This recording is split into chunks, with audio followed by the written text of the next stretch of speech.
Olá, sejam bem-vindos, sejam bem-vindas a mais um quadro do canal, e nesse caso é o Silvio Responde. Esse Silvio Responde é um Silvio Responde especial porque, na verdade, ele vem suprir uma lacuna, digamos assim, que está relacionada diretamente a essa série que nós estamos fazendo sobre neoliberalismo.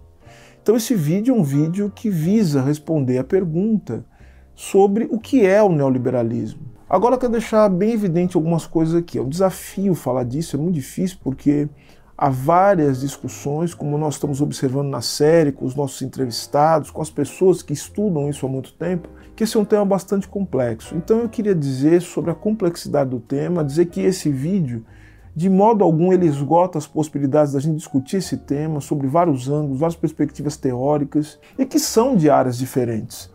Que é o fato de que nós estamos falando aqui de capitalismo, de sociedade capitalista. Ao fim e ao cabo, nós estamos falando a respeito de uma das possibilidades, das formas, né, que o capitalismo adquiriu ao longo da história, das transformações da sociedade capitalista, de como o capitalismo ele sofre mutações, metamorfoses, justamente para continuar reproduzindo as relações básicas que compõem a sociabilidade capitalista. Estamos falando aqui, portanto, de um fenômeno que diz respeito à materialização do modo de produção capitalista nas relações sociais em determinado tempo histórico. Ao falarmos de neoliberalismo e falarmos dos seus críticos, nós estamos falando, portanto, daqueles que fazem uma crítica às bases fundamentais do capitalismo, de um jeito ou de outro. Esse assunto ele engloba uma série de questões, de possibilidades e críticas ao capitalismo, digamos, que não é feita apenas pelos marxistas. Estamos falando aqui de autores como Foucault, estamos falando de Bourdieu, de autores mesmo no campo do liberalismo, os autores do keynesianismo, do neo-keynesianismo, que são críticos também do neoliberalismo. Portanto, é um assunto muito mais complexo do que um vídeo poderia dar conta. Então vamos tentar falar de alguns aspectos fundamentais e tentar englobar as várias perspectivas, ou pelo menos algumas delas que dizem respeito a esse tema. Vamos lá, Silvio Responde. O que é neoliberalismo?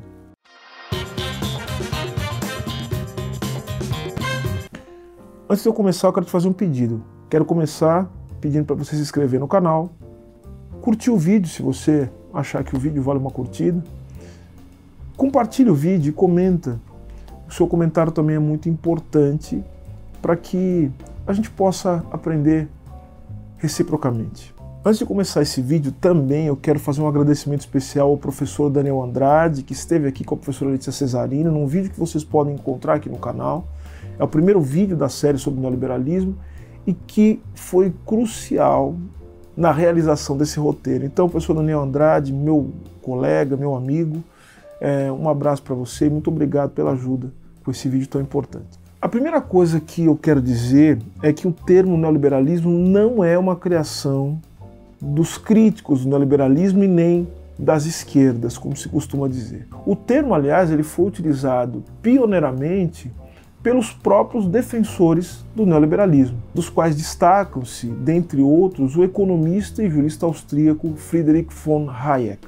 O neoliberalismo é o nome dado a um conjunto de teorias sociais que fundamentam a essencialidade do chamado livre mercado.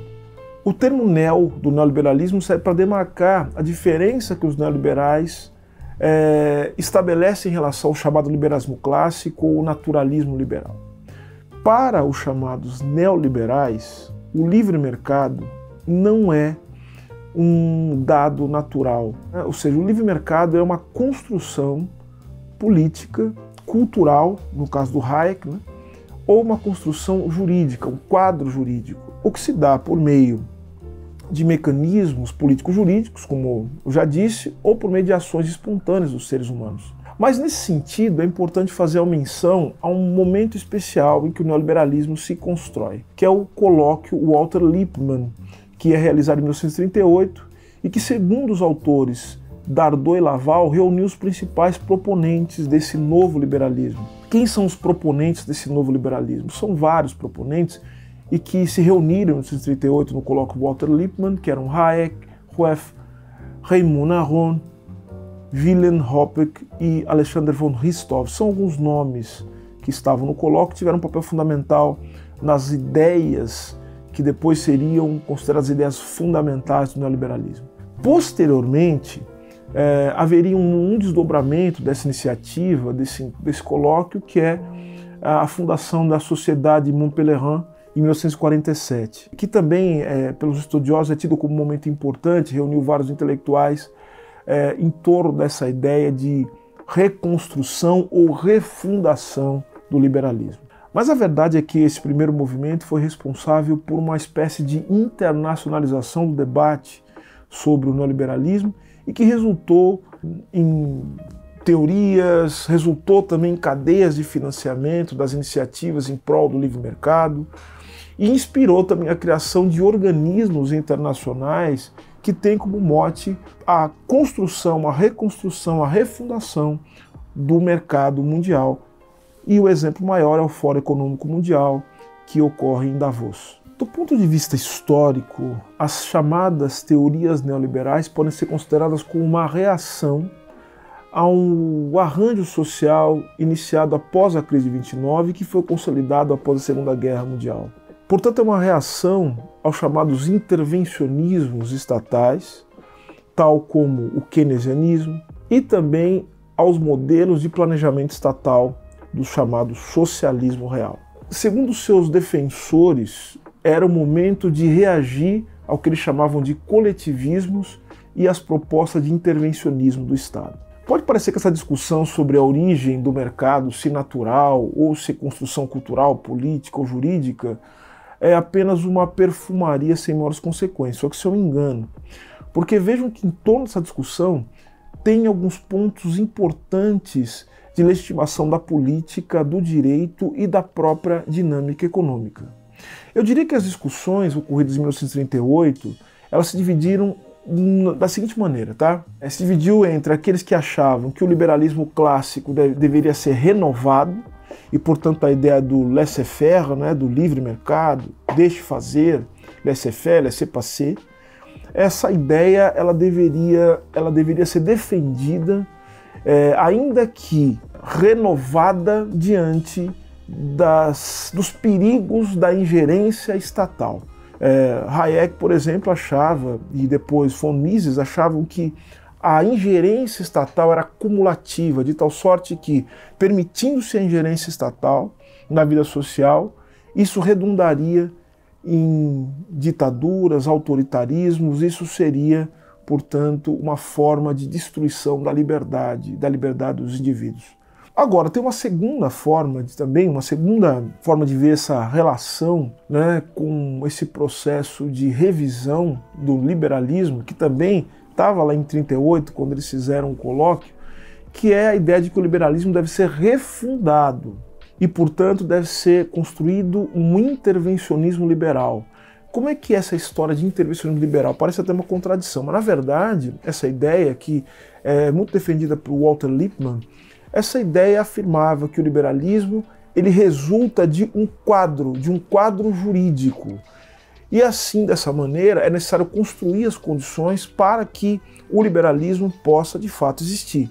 Então é necessário que haja regimes jurídicos de propriedade, de contratos, ou seja, é preciso construir as condições para que a liberdade possa se maximizar. E assim nós temos dois diagnósticos sobre o que eles entendiam como a crise do liberalismo. Que a crise do liberalismo é o resultado de uma traição dos princípios fundamentais e fundantes do liberalismo, ou que o liberalismo é o resultado das deficiências que já estavam presentes no liberalismo clássico, como essa ideia metafísica, essa ideia abstrata de laissez-faire, laissez-passer, de livre mercado. Portanto, era preciso construir o mercado, né, com esse quadro jurídico, como dizia Walter Lippmann. Então aí a gente está começando a ver algumas coisas importantes, né? Ou seja, porque essa ideia de um mercado como sendo o resultado de uma cultura ou de uma construção política ou de uma construção jurídica vai dar sentido para novas formas de intervenção na vida social. Ou seja, o neoliberalismo é intervenção, tá? Só que essa intervenção ela tem um objetivo fundamental, que é justamente impor a forma de mercado em todos os âmbitos da vida social. Então vejam que há uma concepção do que é a vida social, há uma concepção do que é a existência, há uma nova concepção do que é a liberdade, a ideia de liberdade. E essa ideia de liberdade está ligada diretamente com uma espécie de generalização da forma mercantil para todos os âmbitos da vida, a forma do mercado. E vejam, a gente tem que pensar também como eles vão construir essa ideia de mercado. Por isso que eu falei que todos os pontos eles têm que estar bastante conectados. Veja que os neoliberais, ou os novos liberais, eles vão começar a rejeitar esse termo neoliberalismo, especialmente após a experiência chilena. Porque nos anos 70, como sabemos, o golpe de Estado sanguinário que foi liderado pelo general Augusto Pinochet impôs diversas reformas neoliberais e que tiveram apoio de nomes como Hayek e Milton Friedman. Hayek, inclusive, falando a respeito de um autoritarismo, de uma ditadura transicional que tornasse possível a realização das reformas. E aí vejam que vai aparecer algo que é bastante tematizado pelos estudiosos de hoje, que é uma contradição entre essa defesa da liberdade do indivíduo e o autoritarismo político que, do ponto de vista histórico, fez parte daquilo que se costuma chamar de experiências neoliberalizantes ou experiências neoliberais. Há uma leitura também de extrato marxista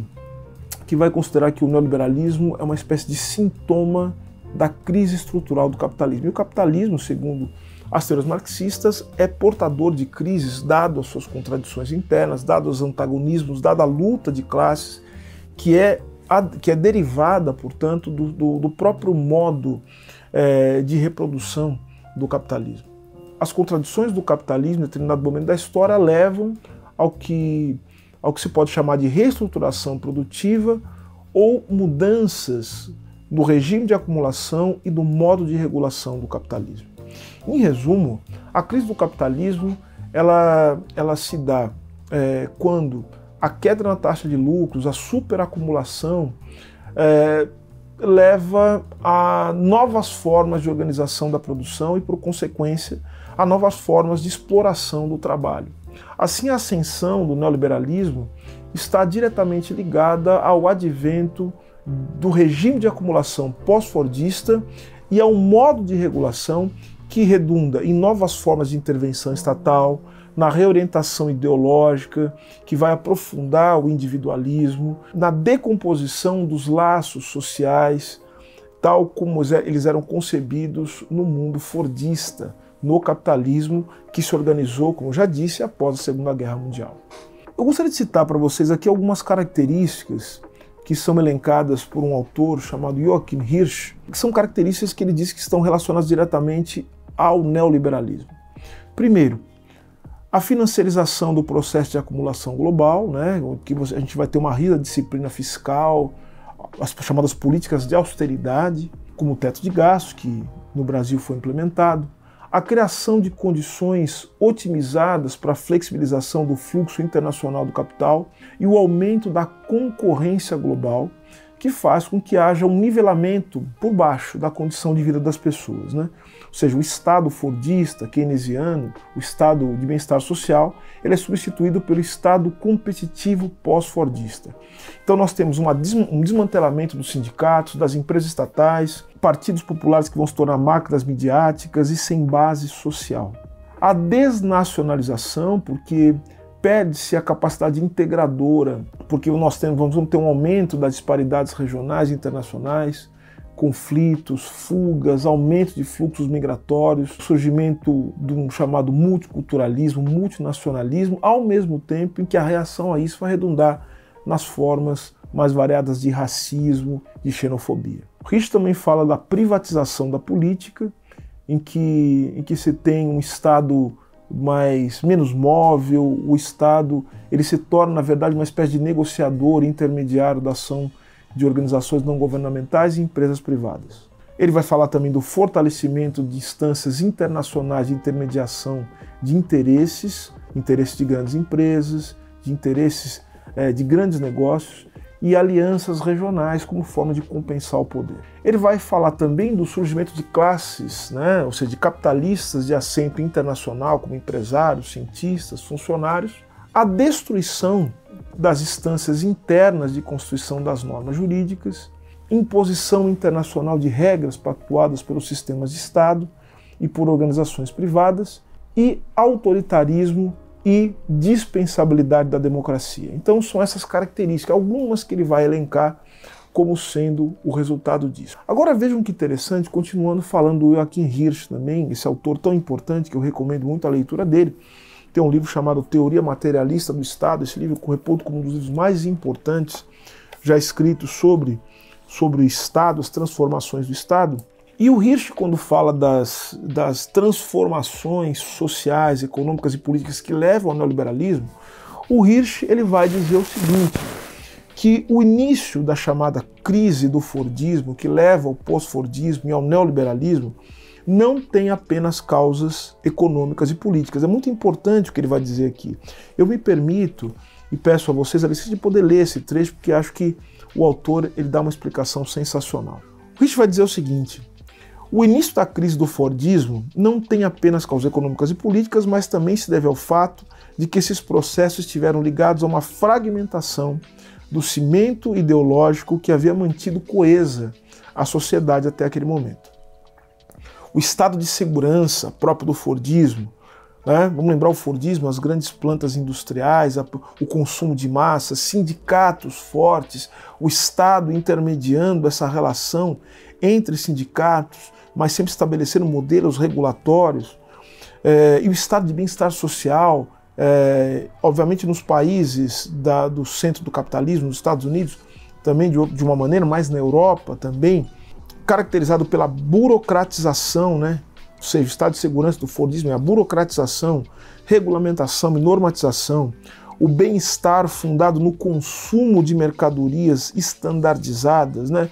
Mercadorias padronizadas, o desperdício desenfreado de recursos, destruição da natureza, bem como a dominação patriarcal em sua forma modificada pelo Fordismo, quer dizer o seguinte: pelo crescente emprego feminino e pela redução da família, uma relação entre par, foram objeto de uma crítica pública crescente, que se expressou inicialmente em uma incipiente mudança de valores e nos novos movimentos sociais que se formaram ao final dos anos 70. A crise do petróleo, veja uma coisa que se fala muito, que a crise do petróleo é o motivo, né, do surgimento do pós-Fordismo e do neoliberalismo. Olha o que o Hirsch fala que interessante. A crise do petróleo de meados dos anos 70, dos anos 60, que teve o seu ápice em 73, não foi de modo algum a causa da crise econômica mundial. Eu acho que é uma explicação simplista, mas uma consequência da estratégia de preços da OPEP e das grandes companhias petrolíferas. Mas ela teve uma considerável dimensão simbólica ao deixar claro o limite dos recursos naturais. As manifestações de crise econômica, o desmonte do estado de bem-estar social e o fim do crescimento econômico, que havia sido considerado como infinito, se conjugaram no quadro de uma reorientação de valores e movimentos de protesto, até a convicção, com difusão paulatina, de que o modelo de sociedade fordista, suas estruturas econômicas e as condições de vida que determina não ofereciam mais perspectiva. Assim, completa Hirsch, a crise do Fordismo não havia sido unicamente uma crise de valorização do capital, mas esteve vinculada a uma crise de hegemonia. Se trata de uma crise que tem contornos socioeconômicos, políticos, uma crise que atinge o próprio coração da produção econômica sob os marcos do capitalismo. Uma crise de hegemonia que se fazia notar em todas as suas dimensões. Ideologicamente, olha que importante, pensar o neoliberalismo também como um processo de produção de subjetividade. Não se trata apenas de pensar, né, na reestruturação das instituições políticas, na reestruturação da economia, mas pensar também em novas formas de produção de consciência e também de sentimento. Então vejam, ideologicamente, através da desintegração das representações de valores até então dominantes, politicamente pela erosão da dominação estadunidense e institucionalmente pela transformação dos estados e das organizações internacionais colocadas em questão. Recomendo também, para quem quer se aprofundar nessa leitura sobre a relação entre Estado, as modificações do Estado, sociedade, como o neoliberalismo implica numa mudança na relação entre Estado e sociedade civil, numa reconformação ideológica e que tem o direito como um ponto fundamental, eu recomendaria, além do livro de Hirsch, o livro Estado e Forma Política, do professor Alisson Leandro Mascaro, que já esteve no canal, tem uma entrevista dele aqui, foi meu orientador, né, mestrado, doutorado, e o professor também Camilo Honnoda Caldas, que também apareceu aqui, salvo engano, num 8 minutos, né, falando a respeito do Estado. Então recomendo o trabalho desses dois pensadores tão importantes. Então, para a gente terminar, é o seguinte: se a gente tiver que elencar alguns pontos que caracterizam, ou poderiam caracterizar o neoliberalismo, eu indicaria os seguintes pontos. O primeiro deles, a ideia da construção de uma sociedade a partir do mercado e de mercado. Uma construção que é, ao mesmo tempo, política e jurídica, em torno de um modelo de mercado, o que tem dois significados. O primeiro deles é que há que se construir o mercado estrito sensu, ou seja, como lugar das trocas mercantis, mas transferindo ao mercado funções que até então não eram do mercado propriamente dito. E a gente entra num conceito interessante, né, do David Harvey, famoso, também estudioso, importante estudioso, que deve ser citado aqui, das mudanças do capitalismo neoliberal, que é a ideia de acumulação por expoliação, né? Acumulação por expoliação. O conceito do David Harvey, que vai falar como o regime de acumulação capitalista se modifica de maneira expressiva no neoliberalismo, fazendo com que haja mercantilização de campos da vida que até então estavam infensos, que estavam isolados da possibilidade de serem colocadas dentro da lógica do mercado. Então o que eu tenho aqui é a introdução da lógica de mercado no mundo da vida. E o outro significado disso é que a relação entre as pessoas se dará como uma relação própria de relações de mercado, no sentido de que a ideia da concorrência vai se dar até mesmo no campo das relações privadas e vai invadir até mesmo a lógica da administração pública. E a vida vai ser gerida como empresa. A vida vai ser uma atividade econômica organizada, como é uma empresa. A segunda característica, o segundo ponto que eu destaco, é o modelo da empresa privada que é reconstruída pelo pensamento neoliberal. A empresa ela é mais do que a relação capital e trabalho, mas a empresa é um feixe de contratos em que todos são empresários, ainda que empresários de si mesmos. São empresas operando em rede, de tal sorte que a relação de trabalho ela vai ser considerada uma relação entre empresas. Aí eu tenho uma reordenação jurídica de todo o mundo da produção, que leva à terceirização, quarteirização, a chamada precarização do trabalho em todos os níveis, uberização, pejotização. Então vejam como essas novas formas da relação entre capital e trabalho são resultado justamente dessa configuração do mundo a partir da lógica de empresa e da relação de capital e trabalho como uma relação em rede, como um feixe de contratos. O terceiro ponto é que nós temos novos modos de subjetividade que são justamente baseados nessa ideia do ser empreendedor de si mesmo. Então notem que o desmantelamento, né, dos laços sociais, o desmantelamento da ideia dos sindicatos, dos grupos, ou seja, do desmantelamento da ideia do comum, faz com que todos se tornem concorrentes entre si. Então, viver vira fazer gestão. Buscar um sentido na vida transforma-se em buscar uma meta. Então todo mundo faz meta. Chega no fim do ano, cola ali quais são as metas. Quem tem meta é a empresa. Quem tem que bater a meta é a empresa. A vida social, ela se torna uma vida que nos leva a pensar sobre a lógica do marketing. As redes sociais potencializam isso, obviamente. Então vivemos a partir de fazer marketing de nós mesmos, né? Ou seja, não é uma questão de vontade, é uma questão de que muitas pessoas retiram a sua possibilidade de sustento justamente dessa lógica. E não há possibilidade de fazer isso porque é a forma com que o capitalismo se organiza. Então, todo mundo tem uma relação com esse modo de vida, né? Então não se trata de uma questão moral, se trata de uma questão estrutural, ou seja, todos, de alguma maneira, estamos nos relacionando com esse modo de ser. Por exemplo, ela está agora numa rede social fazendo crítica às redes sociais. Então notem que o mundo vira uma grande aposta, né? Vira uma grande incerteza. Essa incerteza vem das próprias incertezas que uma sociedade como essa constrói. Uma espécie de interdição do futuro. Tudo fica muito complexo, tudo fica muito difícil. Então notem que surgem as pirâmides, surgem os day traders e surgem também os misticismos que fazem com que as pessoas coloquem a sua vida na mão do imponderável.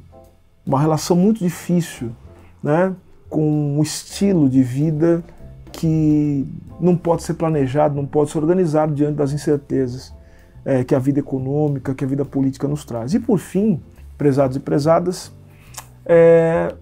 a ideia de democracia, né? O que se tem diante de tanta desagregação social é a expansão do braço punitivo do Estado, a criação do pânico social como forma de fazer as pessoas ter medo, né, de qualquer tipo de reação, de qualquer tipo de revolta contra um sistema que as oprime cada vez mais. E notem que essa extensão do braço punitivo do Estado se dá por meio da hipervigilância, né?